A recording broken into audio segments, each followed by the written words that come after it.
Que Dios les bendiga en esta hermosa hora. Es un día muy especial cuando ponemos nuestro oído para poder escuchar la enseñanza del Señor. Y el Señor nos viene enseñando día tras día acerca de su verdad. Y quiero que antes de iniciar el estudio de este día, nos pongamos en las manos de Dios, que Él abra el entendimiento, que Él nos ayude a poder desarrollar este tema. Querido Padre Dios, en esta hermosa hora, que tú nos das la oportunidad, mi Cristo de la gloria, de poder expresar lo que está en tu corazón para con nosotros. Ayúdanos, Señor, a hacer las cosas conforme a tu voluntad y no conforme a nuestra voluntad, ni conforme a nuestra carne, sino que seas tú el que nos vengas ayudando, Señor, a desarrollar cada una de los temas, Señor, que tú quieres que toquemos. Espíritu de Dios, toma lugar en nuestro corazón, toma lugar en cada persona que escucha, Señor, este mensaje. Que tú puedas, mi Dios de los ejércitos, hacer llegar con ese oído, Señor, audible, con ese oído, Señor, que pone atención y para poder poner en práctica, Señor, tu verdad y obedecerla. Ayúdanos, Señor, para que esto sea de gran bendición para nuestras vidas y podamos alinearnos, Señor, al tiempo en el cual estamos. Todo te lo pido en el dulce nombre de Jesús. Amén y amén. En estos días el Señor hablaba a mi corazón, o sea, yo lo tomé personal y me desperté de madrugada y sentí que el Espíritu Santo había hablado a mi corazón y que me decía que estábamos livianos en la obra de Dios, que en la iglesia en sí había liviandad, y liviandad quiere decir que solo está llevando superficialmente lo que Él es en estos tiempos, pero yo lo tomé personal, yo lo tomé para mí y le dije, Señor, verdaderamente a veces nos ocupamos en otras cosas y descuidamos en cierta forma nuestra relación, nuestra intimidad contigo, nuestra comunión, y eso es lo más importante, que tú ocupes el lugar especial en nuestros corazones. Y Dios hablaba a mi corazón que muchas veces nosotros le dejamos lo que nos sobra, el tiempo que nos sobra, porque estamos ocupados en esto y en lo otro, pero no en sí en tener esa relación con Él. Le dije, ayúdame, Padre, para ordenar mi tiempo, para ordenar mi vida contigo, porque yo sé que cada uno tiene su relación personal con Él. Y platicando con una persona me decía que orara por esta otra persona. Dice, debería de hablarle de lo que yo le estaba hablando en ese momento a ella. Y yo le dije, es que esta palabra no es para esta otra persona, es para usted. Y me decía, debería de hablarle de esta forma porque ella necesita acercarse a Dios. Y yo le dije, pero si ella se mantiene en la iglesia, ella está en la iglesia. Entonces me dijo ella, sí, yo sé que ella está con Dios. Yo le dije, muy diferente es estar con Dios y muy diferente es estar en la iglesia. Son dos cosas muy diferentes. Estar en la iglesia no es estar con Dios propiamente. No me vayan a malentender. Dios nos manda a congregarnos, pero, o sea, Dios necesita que nosotros tengamos una intimidad con Él. Y una noche anterior estábamos hablando, unas hermanas estaban hablando acerca de Pedro, cuando Pedro caminó en las aguas y cuando fue la pesca milagrosa, que habían pasado toda la noche pescando y no habían obtenido ningún producto, mas sin embargo cuando Jesús le dice a Pedro, boga mar adentro y echa tu red, él le dijo, toda la noche hemos pasado, pero la voy a echar en tu palabra. Entonces venía la conclusión de estas dos partes de Pedro, cuando caminó en las aguas y dejó de ver a Cristo y se puso a ver las circunstancias, cayó, pero empezó a decir, Señor, ayúdame. Dios hablaba y decía que nosotros, para poder ver los milagros de Dios, como lo vio Pedro, necesitábamos tener una comunión con su palabra, con la oración y con la adoración. Cuando Dios en la noche me dice, estamos demasiado livianos, superficiales, pareciera que estuviéramos en comunión con Él, en intimidad con Él, pero Él decía, mi iglesia está muy superficial, está muy liviana, cree que está actuando conmigo, que está buscando mi rostro, pero no. Y leyendo lo que iba a estudiar esa mañana, me enviaba a Ezequiel, pero era Ezequiel 47, sobre cómo las aguas le llegaban primero a los tobillos, luego a la rodilla, luego a la cintura y después a nado. Pero hubo una equivocación porque me envió a Ezequiel 7 y yo dije, pero no habla aquí nada de las aguas, porque Dios estaba hablando a mi corazón. No era lo que yo quería, sino lo que Dios quería hablar a su iglesia. Y me puse a leer Ezequiel. Verdaderamente me quedé impactada cuando abrí las escrituras en Ezequiel 4. Era 47, pero me envió al 4 y nada que ver con lo otro. Y Dios le habla a Ezequiel acerca de su pueblo. Un pueblo que Dios le había dado ordenanzas, le había dado mandamientos de cómo poder obtener la victoria, de cómo ser prósperos en esta tierra, de cómo caminar en esta tierra. Ellos recibieron instrucciones del Padre. Ellos llevaban instrucciones del Padre, mas sin embargo, ellos empezaron a dejar de buscar a Dios y se metieron más a las cosas superficiales y empezaron a abandonar la relación, la comunión, la integridad con Dios y se mezclaron con la idolatría y empezaron ¿a qué? A fornicar. Fornicar no estoy hablando de la fornicación sexual, sino que estoy hablando de una fornicación donde dejaron a Dios por seguir a otros dioses. Eso se llama adulterio, fornicación e idolatría en la palabra de Dios. Y fue lo primero que Dios les advirtió, que no hicieran esto, sino que obedecieran a la voz de su palabra. Decíamos que nosotros solo podemos en este tiempo caminar y llegar a nuestro destino con Dios, llegar al camino de Dios basados en escuchar la voz de su palabra, porque Él nos va a hablar.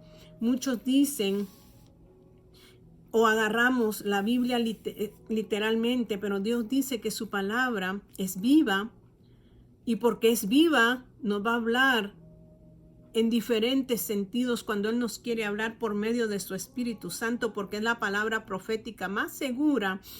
Podemos tomar hoy esta palabra y Dios nos quiere hablar en este momento de algo, pero en otra ocasión nos va a hablar de otra manera. Esa es la palabra viva que es esgrimada por el Espíritu Santo.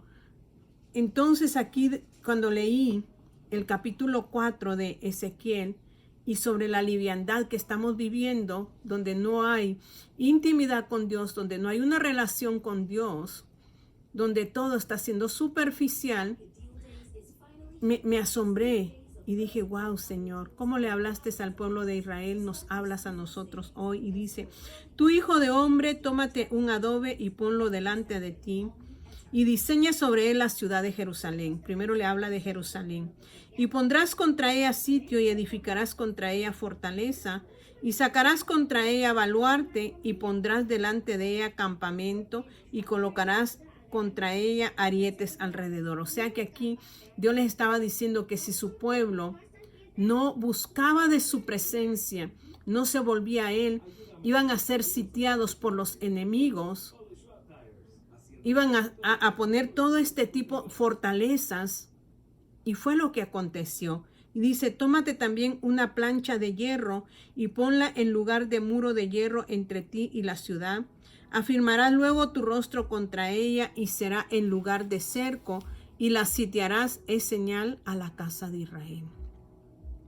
Esto iba a acontecer si Israel, si Jerusalén no hacía las cosas que Dios había mandado desde el principio.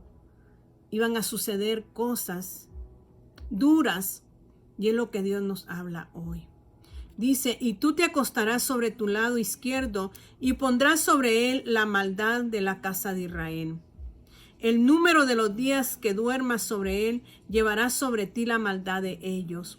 Yo te he dado los años de su maldad por el número de los días, 390 días, y así llevarás tú la maldad de la casa de Israel. ¿Se iba a poner sobre su lado qué? Derecho. Se iba a recostar Ezequiel sobre ese lado, sobre su lado izquierdo. O sea que Ezequiel tenía que mostrar lo que iba a acontecer a esta nación por haberse desviado y haber perdido la comunión con Dios. Dice, te recostarás sobre tu lado izquierdo. ¿Cuántos días? 390 días, y así llevarás tú la maldad de la casa de Israel. Cumplidos estos, te acostarás sobre tu lado derecho por segunda vez y llevarás la maldad de la casa de Judá. Ahora le habla a Judá.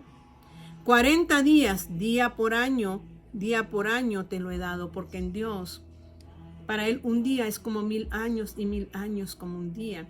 Para Dios no existe el día, porque Él es sempiterno, por siempre y para siempre. Él es eterno y Él camina en la eternidad, mas usted y yo caminamos basados a tiempos, porque nosotros tenemos un tiempo de caducidad, un tiempo en que terminaremos en esta tierra, aunque existe una vida después de esta vida, pero usted elige qué vida es la que quiere después de esta vida. Y eso era lo que yo venía estudiando sobre el Sermón del Monte cuando me envió al 47, pero no sé por qué me fui al 4 y dice en el 7 de Mateo capítulo 13, que nos habla del Sermón del Monte: entrad por la puerta estrecha, porque ancha es la puerta y espacioso el camino que lleva a la perdición, y muchos son los que entran por ella. Porque estrecha es la puerta y angosto el camino que lleva a la vida, y pocos son los que la hallan. No dice que son muchos los que van a hallar la vida, son pocos. Este era mi estudio ese día, y me trasladé al 4, donde Dios hablaba a mi corazón de la liviandad de la iglesia, de lo superficial que está viviendo la iglesia en este tiempo. Y dice, son pocos los que se salvan. ¿Por qué? Porque me estaba dando un ejemplo sobre un embudo, que si entramos por el embudo, por el lado ancho, se va reduciendo y se va oscureciendo. Ese es el camino que lleva a la muerte, y usted elige a dónde usted quiere ir. Usted toma la decisión. Y Dios decía, es tiempo que los míos tomen la decisión correcta.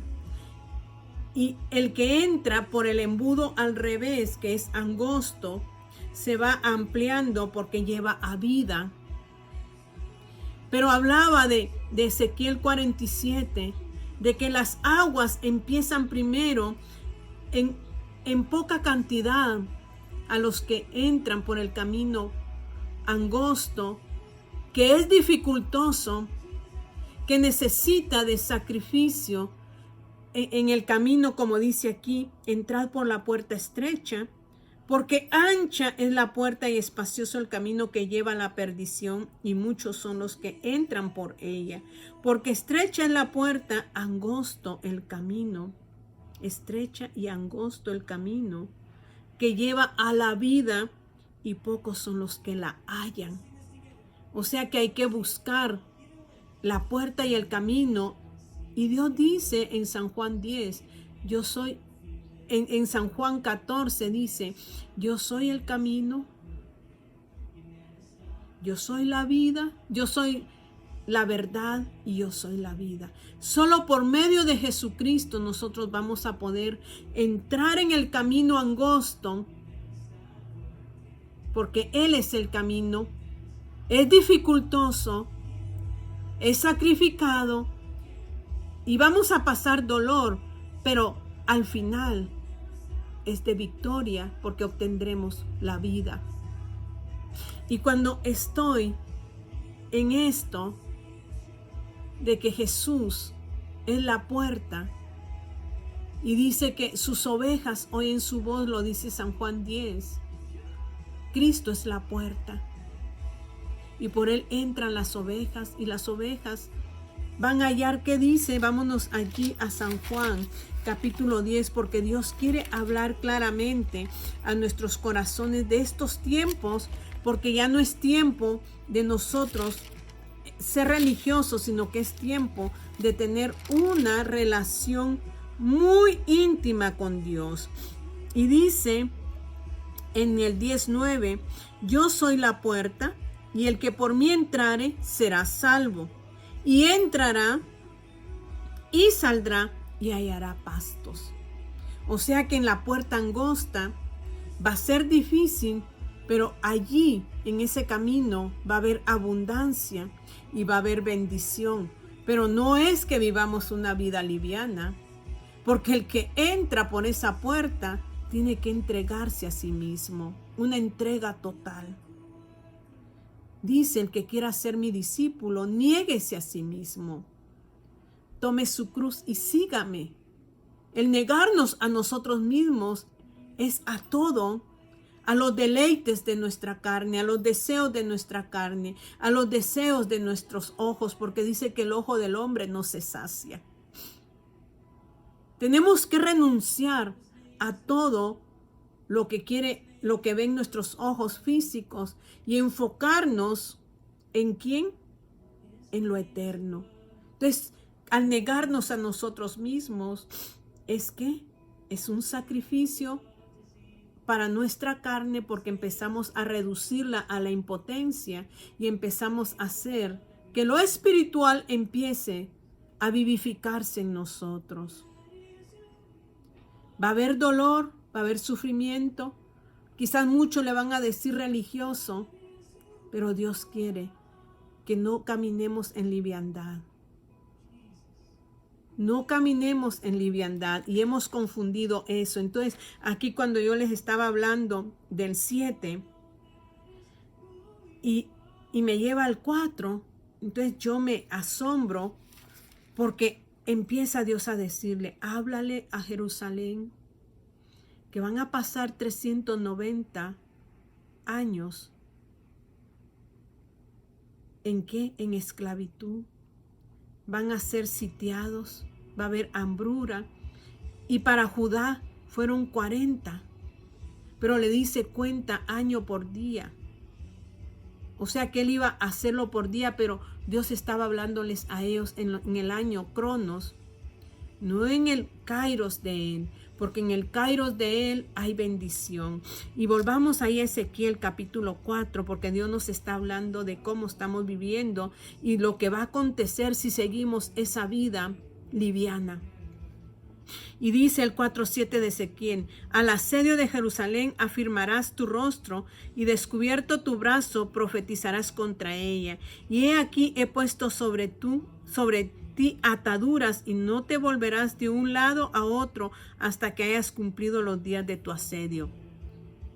Cuando nosotros no estamos caminando a la luz de la palabra de Dios, van a haber ataduras en nuestra vida.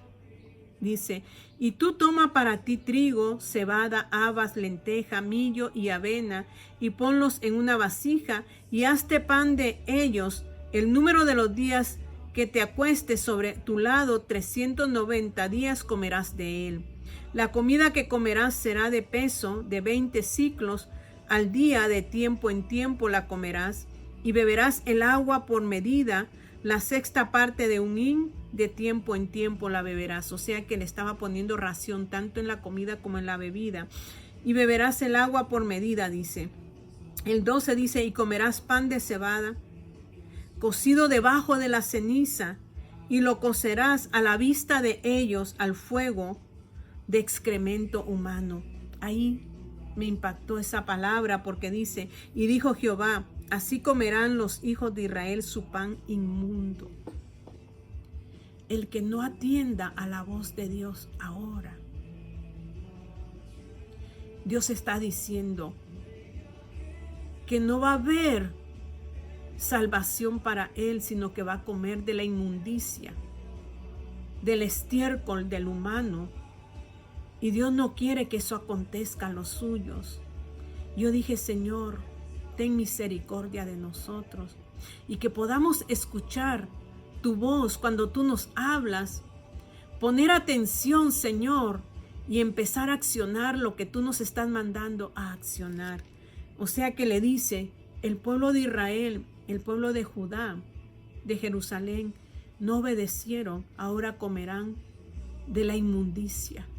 Comerán, ¿qué dice? Excremento de humano. Pero le dice Ezequiel, y dijo Jehová, así comerán los hijos de Israel su pan inmundo entre las naciones a donde los arrojaré yo.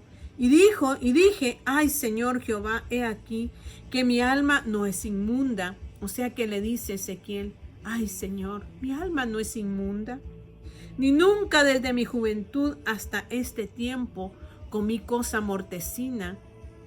O sea que Dios lo estaba mandando a comer cosa mortecina que era a causa de la desobediencia, a causa de no escuchar la voz de Dios, lo que iban a comer su pueblo. Así mismo nos habla hoy el Señor.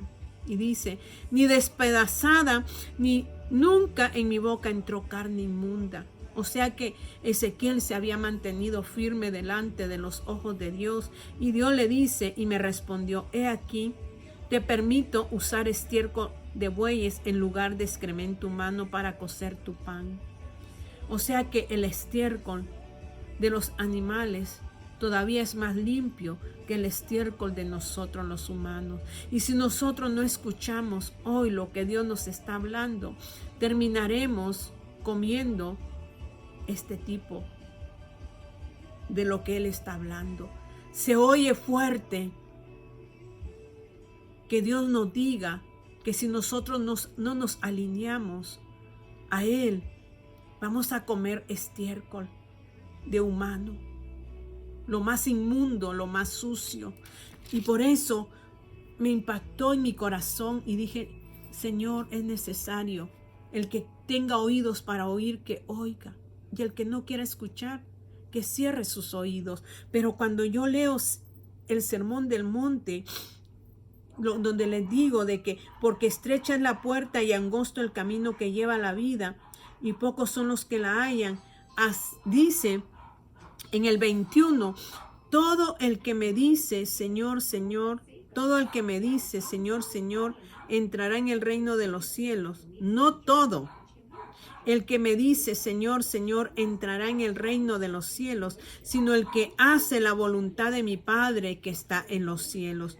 Muchos me dirán en aquel día, Señor, Señor, ¿no profetizamos en tu nombre y en tu nombre echamos fuera demonios y en tu nombre hicimos muchos milagros? Entonces les declararé, nunca os conocí. Apartaos de mí, hacedores de maldad.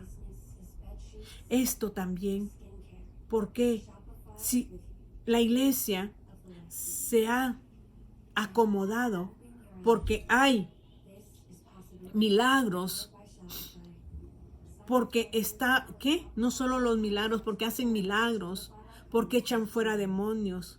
Dice el Señor que esto no es un signo de santidad, no es un signo de intimidad con Él, no es un signo de obediencia con Él. Esto no significa que nosotros, porque echamos fuera demonios, porque hacemos milagros, somos santos delante de los ojos de Dios. Dice la palabra de Dios claro, entonces les declararé, nunca os conocí, apartaos de mí, hacedores de maldad. Dice, una persona puede aparentar ser un cristiano a los ojos de otras personas y ser un hacedor de maldad. Yo puedo aparentar ante los ojos de otras personas ser un cristiano, pero yo soy una hacedora de maldad. Y dice, solo ingresa al cielo aquellos que hacen la voluntad de Dios. No cualquiera, solo los que conocen la voluntad de Dios y hacen la voluntad de Dios son los que van a entrar. Hoy Dios nos está hablando con los ojos y los oídos bien abiertos. Que si tú y yo no arreglamos nuestras vidas en el Señor a tener una comunión con Él, no vamos a entrar al reino de Dios. Porque no es por obras para que nadie se gloríe, dice la palabra de Dios. No es por obras que usted es salvo, sino por la gracia que Dios nos ha dado a través de la justificación de nuestro Señor Jesucristo. Pero cuando Dios me habla de esto, vengo yo y me encuentro con la parábola de las 10 vírgenes y vamos a ir a Mateo 25 y dice, entonces el reino de los cielos será semejante a 10 vírgenes que tomando su lámpara salieron a recibir al esposo. 5 de ellas eran prudentes y 5 insensatas. Las insensatas tomando su lámpara no tomaron consigo aceite. Cuando Dios dice, no os conozco, pero aquí en el Sermón del Monte dice, apartaos de mí. Y entonces les declaró, nunca os conocí. Y mientras a las vírgenes que no llenaron sus vasijas les dijo, no os conozco. ¿Qué diferencia hay entre nunca os conocí y no os conozco? Porque Dios aquí en el Sermón del Monte está diciendo que aunque echaron fuera demonios, que aunque sanaron enfermos, nunca fueron sus discípulos. Nunca estas personas dejaron que su vida pasada. Dice, nunca os conocí, nunca los reconoció como sus verdaderos discípulos, nunca los reconoció como sus amigos, nunca tuvo nada en común con ellos, ni los aprobó. Jesús no está rompiendo la relación en lo que es el sermón cuando dice, nunca os conocí. Dios no está rompiendo la relación con estas personas, sino que Él está diciendo, nunca hubo una relación que romper. Porque esta gente nunca tuvo una relación con Dios. Entonces Dios nunca puede tener una relación que dice, nunca hubo una relación que romper. Porque esta gente nunca quiso tener nada con Dios. Iglesia, si estamos hoy en esa situación, necesitamos tener una relación con Dios. Cuando Dios dice, nunca os conocí, cuando Dios es omnisciente, omnipresente, omnipotente, que todo lo conoce, y le dice a estas personas, nunca os conocí.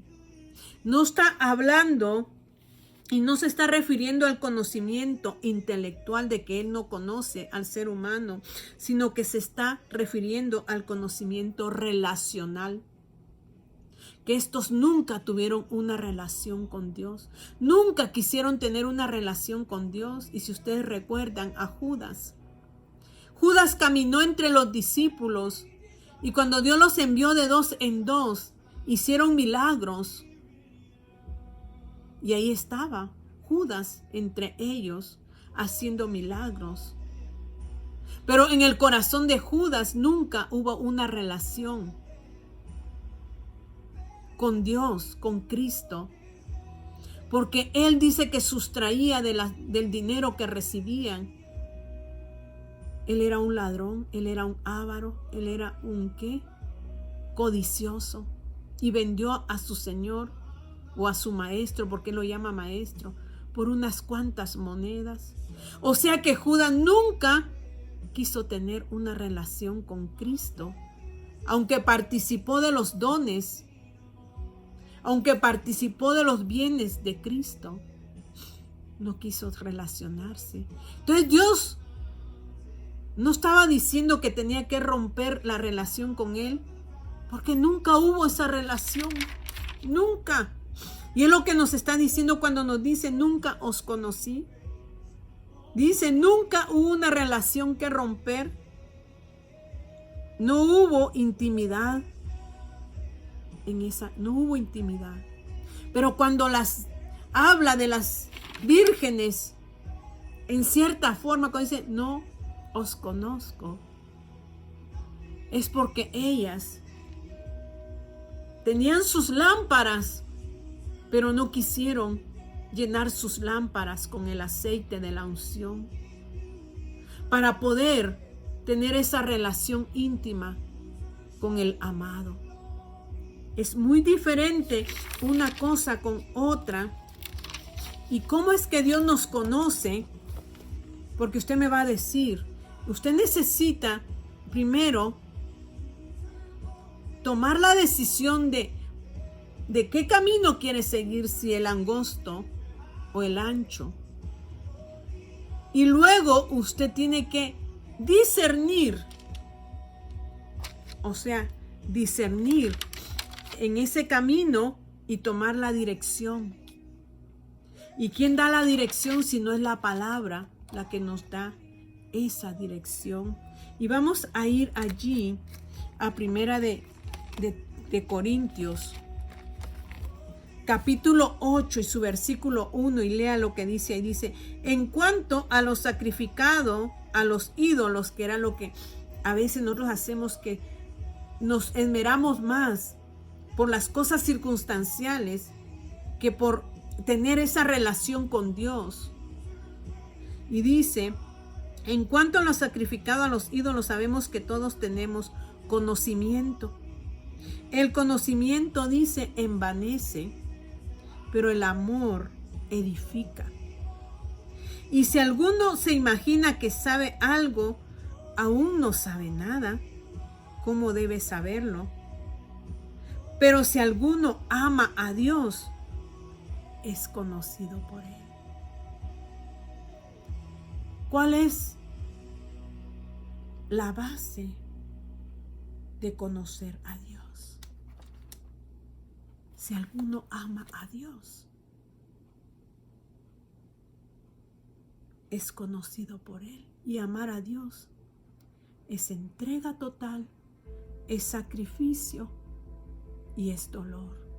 Tú no puedes pedir la unción a tu hermano o a tu hermana, como las 5 vírgenes imprudentes que le dijeron, danos de tu aceite. Estas 5 vírgenes no tomaron el tiempo para ser ungidas con el aceite y querían prestar aceite a aquellas que habían mantenido intimidad. Estas otras 5 prudentes estuvieron vigilantes, porque ahí dice en el 25:13, dice, velad pues, porque no sabéis el día ni la hora en que el Hijo del Hombre ha de venir. Las 5 prudentes velaron, se sacrificaron, pasaron tiempos quizás difíciles. Hubo una entrega, y ahora estas otras 5 querían que ya les prestaran del aceite. No es posible. Y fueron a comprar. Y no es comprar el aceite, sino que es mantener el aceite en todo tiempo, para que cuando venga el amado nos encuentre en esa relación, en ese tipo relacional, en ese conocimiento relacional con Él. Mi hermano, mi hermana, iglesia, es tiempo de pasar a solas con Dios. Es tiempo de rendirnos a nuestro Señor. Y sabe algo que me impacta, porque me impacta la palabra de Dios. Porque la verdad, ellos creían que por obras podían ser salvos, porque cuando dicen Señor, Señor, no todo el que me diga Señor, Señor entrará en el reino de los cielos, sino el que hace la voluntad de Dios. ¿Y cuál es la voluntad de Dios? ¿Cuál es la voluntad de Dios? A veces nosotros decimos las obras, Pero dice Efesios, no es por obras para que nadie se gloríe, no es por lo mucho que tú haces con tus manos. Porque si nosotros nos vamos a San Juan capítulo 6, aquí los discípulos que estaban en este momento le preguntaron a Jesús, después de que Jesús hizo una obra milagrosa con la alimentación de los 5,000. Estos le preguntan en el 6:28, entonces le dijeron, ¿qué debemos hacer para poner en práctica las obras de Dios? Solo el que hace la voluntad de Dios es el que entrará al reino de los cielos.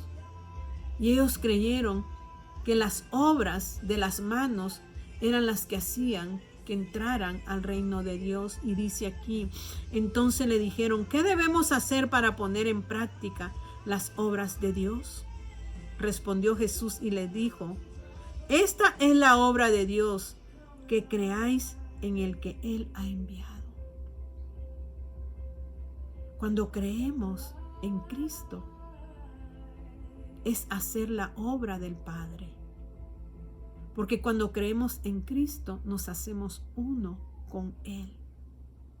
No son las obras de la mano, sino que es creer en Él y caminar en Él. Esa es la obra que el Padre nos demanda. Y esa es la voluntad de Él. Y continúa y dice, le dijeron entonces, ¿qué señal pues haces tú para que veamos y te creamos qué obra haces?